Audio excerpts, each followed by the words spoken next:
Let me know when you're ready, guys. Okay, good? Yes, sir. Okay, good morning.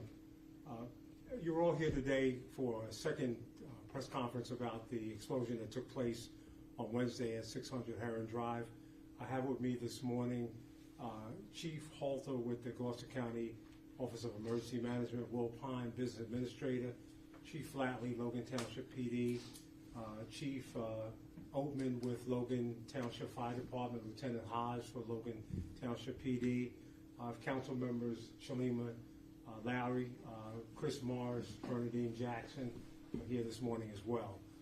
We know that it was an extremely catastrophic event that took place, but I just want to say a couple things.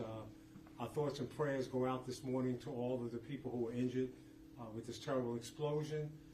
I want to take this opportunity to wish them a speedy recovery and hope that everything goes well as we move on. Secondly, I'd like to take this opportunity to thank all of the agencies, and I mean all of them, that responded to this tragic event that took place. When the call went out, there were hundreds of people who came out offering their support, and all of the agencies came out. They responded professionally and at a high level. This is what we train for. This is what we prepare ourselves for. This is why we have the professionals here today that continue to provide that blanket of security for our residents and for our business community. So I want to thank all of them for the great job that they did responding and the continued efforts that they're putting forth to deal with this catastrophic event that took place. So with that being said, I want to turn this over to Chief Flatley and Chief Halter and Chief Oatman to give you guys some additional information about the event. Thank you, sir. Good morning, everyone. I'm going to echo a lot of what the mayor just said, but I want to thank you all for coming out to gather additional information. I know we've kept most of you at bay for a couple of days, and it's because there was a lot of moving parts going on. But I'm going to start by saying my heart goes out to everyone involved in this tragedy, and I extend my strongest support and well wishes to them on the road to recovery. That's first and foremost. Next, I want to just clarify, this investigation is not criminal in nature. I wear dual hats here in Logan Township. I am not only the chief of police, but I'm also the emergency management coordinator. So I'm speaking to you as Logan Township's emergency management coordinator. There's no criminal activity that's suspected as part of this incident.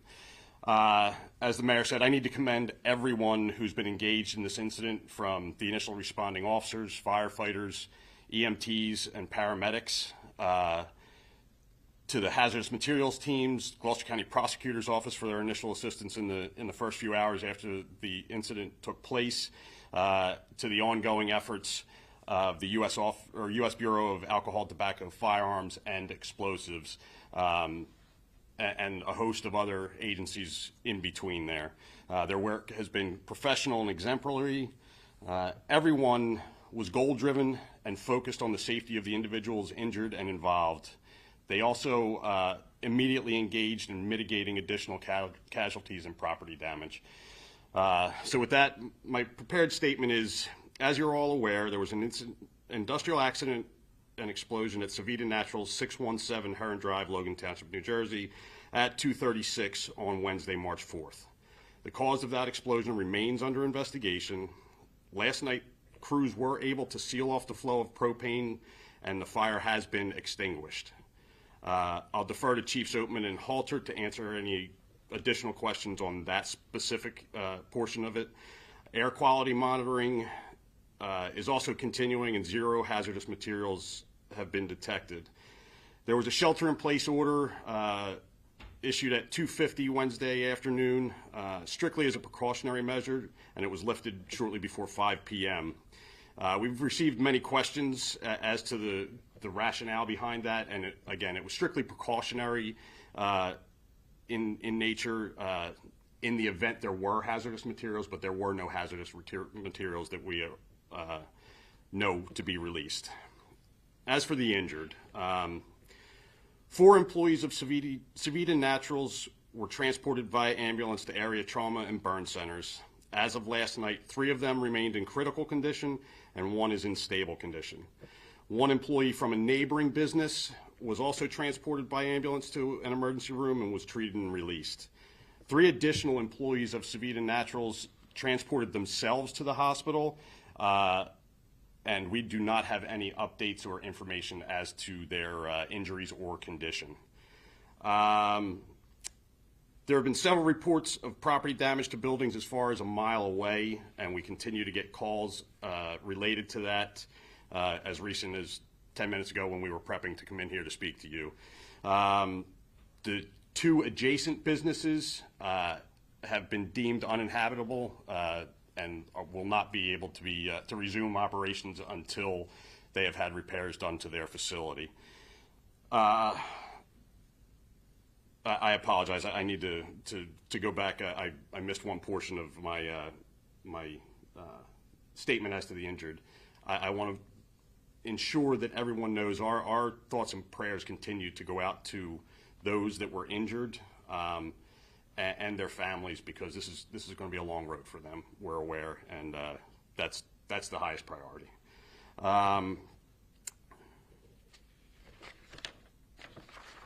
Status of the investigation. There will be a cause and origin investigation initiated as soon as it seems safe to do so. I'm sure Chiefs Halter and Oatman will engage in that. And as I mentioned, the Bureau of Alcohol, Tobacco, Firearms, and Explosives is engaged as a collaborative partner. Again, I will now defer to Chief Halter to give you updates as to the actual investigation itself. Thank you, Chief Flatley. Again, as the Chief mentioned, same thing from our office at Gloucester County. Our hearts and our thoughts go out to all of those affected by this, and we wish everybody a speedy recovery. That is first and foremost as well for us. This incident, once it began and the incident took place, our 911 dispatchers fielded a few hundred phone calls regarding this incident. So the alarm room at Gloucester County Communications Center was a buzz of activity in taking phone calls, taking reports, dispatching resources, and communicating with those resources out on scene.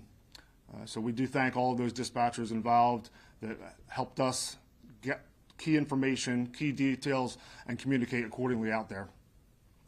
The hazardous materials team from Gloucester County, as well as some neighboring partners from Camden County Hazmat Task Force, as well as the Camden County Public Safety Department of Health Hazmat Unit, assisted us in the immediate hours and minutes after the incident. They remain engaged with us as far as doing air monitoring and things of the sort like that. We are on scene continuously since the incident. We have had hazmat technicians working side by side along with Logan Township Fire Department and other mutual aid partners. Right now, all of the propane is not leaking. There is approximately 5 tanks that we are focused on site. Of those 5 tanks, we have approximately 500 gallons of liquid propane that remains in those vessels. There is a mitigation plan and effort being devised as we speak to safely offload and possibly burn off in a safe flare operation of the remaining propane product. Currently, again, right now, just to reiterate, there is no propane leaking, and we do have no fire conditions on the site right now. Those fire conditions and leaking propane were mitigated as of last evening late. Again, that was monitored hour by hour, minute by minute by all personnel on scene throughout the night to ensure that everything remains safe. Again, this is a fluid operation. As you can imagine from the explosion and from the aftermath of that, there's a lot of degraded parts and materials out there. So again, crews are working with private partners, state, local, and federal agencies to ensure that everything is being done to keep those that are investigating and those who will be doing any type of excavation services and work safeguarded throughout the process. So again, thanks to all the mutual aid partners that we work with, and I'll turn this over to Chief Oatman.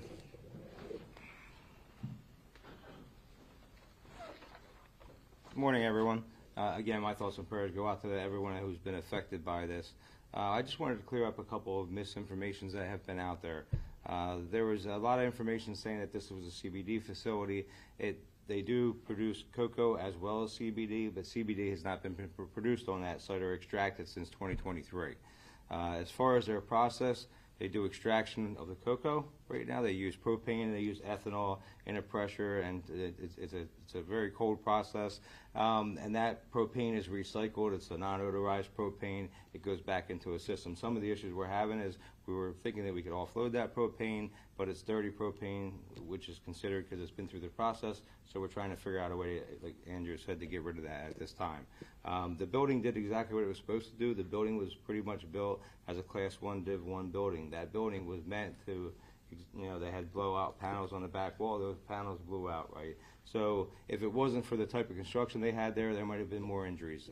So we're fortunate that there were no more additional injuries at the facility. That's all I have, unless anybody has any questions for me. Do you know at the time of the explosion exactly how many people, how many employees were there? In that building, there were 3 working. From the reports that I have. We have total of, there's 2 structures on that property, and there were a total of 14 employees on the property, but only 3 were in that building where the explosion took place.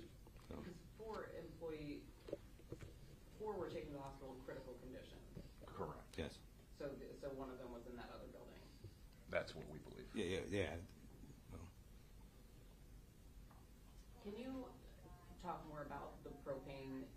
Would that be burned off because it is unsafe to physically move those propane tanks? So we want to get it off site so it's not there, because we were looking at the tanks. The tanks had a little damage from the explosion. They are secured at this time, but we are still concerned that with the propane that's on site, we would like to get it off site or burn it off, one of the 2. How long do you think that might take? That's what we have the experts on scene at this time for. We don't have a time frame on that. It depends if they can get to either a liquid line or they're going to do it by vapor, and vapor would take a longer time to get rid of it. Is this something the Chemical Safety Board might investigate? That I'm not sure. I can defer that to Andrew. I don't have that information at this time. They may be involved. There are numerous state, local, and again, as I said, federal agencies involved in the investigation process, and that list has been growing over the last few days. So everybody's making sure that everything that's being done right now or that was done in the past is being done in the proper fashion. Yeah, NJDEP has been out there, as well as OSHA, as well as Department of Labor, as well as ATF. ATF is the lead investigation on this at this time. So. What are the names of the 2 businesses that are closed now? Okay. What's that? Sorry. What are the names of the 2 businesses that can no longer work there? So the one business is Solzer Pumps, and the other one's called New Bridgeport Bishops. It's a storehouse for, I guess it's a church, right? Almost like a food bank. Food bank type facility. And they're only open usually 1 day a week, or 1 night and 1 day. Can you talk more about your response that day, where you found those victims and what first responders did in those moments to try and help them out? So I don't have that information. My battalion chief was first through, and I haven't gotten his full report yet. We're still in this incident. I mean, we've been working this incident since the day it started, and he was off duty. He won't be back on until Monday. However, I need to get his written report, so I don't really know what happened for the first 4 minutes. When I got there, most of those patients were being cared for by EMS, and we were trying to get helicopters to fly, which they couldn't fly at that point due to the weather, so they had to be transported by ground. And at that point, we started the initial firefight. This company has been in this location for quite some time. Yes.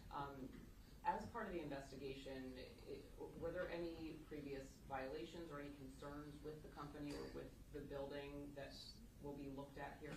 So we had issued violations over the years, doing normal fire inspections, but there was nothing ever out of the ordinary. That building was a different building. Like I said, it was kind of 2 separate buildings. The front building did one process, the back building did another process. And I had been doing the inspections for 17 years prior to my guys getting on. And yes, we issued violations, but nothing, major. They might have exit signs out or simple things. Nothing that was ever a major concern to us. But yes, we issue violations pretty much to every business that we almost go into. So we never had any issues with them. They always corrected them. They were always pretty good to work with. So, and we've been doing the inspections here. I've been doing the inspections since 2006, and they've been very good to work with. So. And when you say the front building and the back building, the back building is the one where the main explosion happened, and the front building is the brick building? Yes. Yep. Okay. And That is correct. Where the majority of the employees were working at the time? Yes, that's and correct. It was just the 3 in the back building? Yes. And you you guys mentioned that just moments before this press conference, you had another damage report. Do you have a ballpark number of how many reports you received? And if someone does find damage, what should they do? So if they do find damage, as far as what we're doing right now on the fire side is we will only go out and monitor the area. If they're finding damage, we're telling them they have to get an engineer to, and our construction official is going to go out as well to look at the building. And if it's that much damage, he's going to red tag the building, and they have to get an engineer to look at the damage, and that's going to be on them, and then go back to the construction office to do any repairs. But a mile radius, does that include homes as well, or homeowners calling you guys? We haven't had any homeowners call at this point. Most of it's been the general businesses in the area, and some of them are just precautionary because their employees want to come back to work. So we're going in and just doing air monitoring for them at this time. We're not doing anything structural. We're taking a look at the structural with the construction official. He's going through with us with some of the buildings right now currently, just to check and see what's needed for those buildings. And if he needs to, he'll take care of that as far as advising them what they need to do. How far away was the explosion felt? That I don't know. I know it was felt. I was working at the fire academy at the time, and that's 7 miles away. So I'm not sure. Andrew can probably. Yeah, well, we did have reports within Gloucester County all the way to the other side of Gloucester County into Washington Township. My understanding was the entire region felt this. So I know there was reports from Salem County, Newcastle County in Delaware, Delaware County in Pennsylvania. So this was widespread process that took place after this. So a lot of folks felt this all around the area. You said the ATF is the lead investigator on this. Any idea how long an investigation like this would take, where we could realistically have a cause or a complete investigation? So yeah. If I can just clarify one thing, I know there's been some different things back and forth. As the chief said, the ATF is a joining agency in this operation. They're not actually the lead investigators with this, so they're working in conjunction with Gloucester County Fire Marshal's Office, Logan Township Fire Department, and Police Department, and all of the other agencies that have responded at this point. As far as the length of time, we don't have that information. Again, we have to safeguard the property and the facility first, and in that safeguarding process, it's going to take some time until we can make sure that people can safely access the area to do that investigation. So to be clear, the investigation really hasn't even started yet because of all the precautions that need to be taken in order to get people in. So the investigation kind of started yesterday with they started going over the building documents and stuff from when the building was constructed. So it did start. It's just they're doing the preliminaries before. They haven't really gotten into the building to check anything at this time. We're worried about the structural stability of the building. We were discussing that this morning. But this investigation has started, really ever since the incident happened. There's been interviews, and they're conducting employee interviews at this point. That most of that was done yesterday, I believe. Yes. So a lot of the employee interviews were conducted yesterday. The building construction was being looked at to make sure it was built properly, had proper permits and stuff like that. So I know they were looking into some of that yesterday. So that's all part of this process, but it's going to be a lengthy process at most, especially once they get into the building to try to secure everything up. And make sure that, and we're not really going to do much with that until we can make sure that any hazardous materials that are there, the propane is off-site. So the fire department's going to be on scene with a fire watch while they're doing the investigation until we can remove those products due to the hazard. I know Ryan kind of asked this. Do you have a ballpark how many damage reports you got in terms of buildings? Dozens, more or less than 10? I don't have that right now. I mean, I've been on scene pretty much for the entire incident, and I got a little sleep last night. I'm going to start working on those numbers over the next day or two, and trying to get my information from my staff and my reports. But I don't have that information right now. It has been numerous buildings. I know that at that night we had an additional 5 buildings, I think, but that's a preliminary number right now because we're still getting calls to go out and do some walkthroughs. So far, to your knowledge, it's just the 2 directly next to the plant that have been deemed not safe to enter. Yes, those 2 have been deemed not safe to enter. The other ones have, might be some ceiling tiles that drop down or something of that nature. And then, lastly, for me, is this the largest incident, the largest response that you guys have had to deal with in the township, maybe the county, in a very long time or ever? No, I think our largest incident was probably our propylene rail car leak we had a few years ago, and that was probably our largest, again, and that was controlled in about a 7 or 8 hour period. That's probably our largest. This is also a large incident. It's one of the most catastrophic that I've been on. The rail car leak was a little bit easier than this one. This one's a little bit more difficult and more agencies are involved.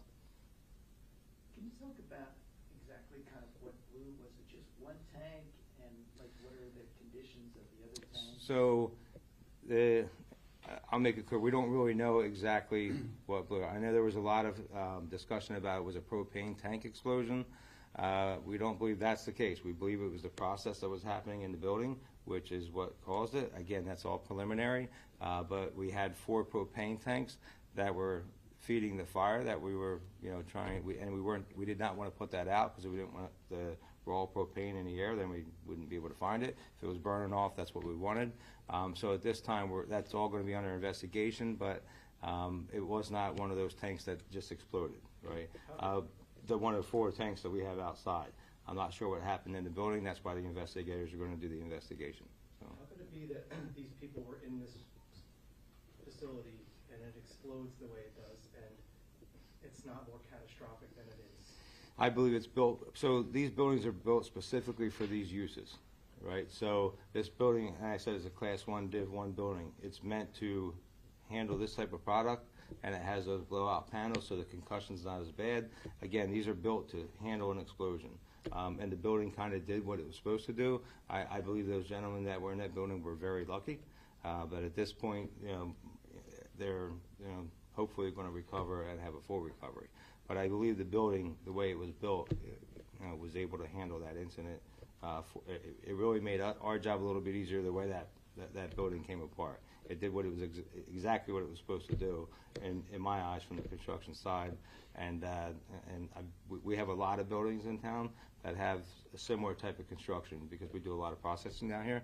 But those facilities are safe facilities. This was just an unfortunate accident. And again, hopefully we can figure out what came together and what caused us. At this point, we don't know that. Anything else, guys? All right. Okay, look,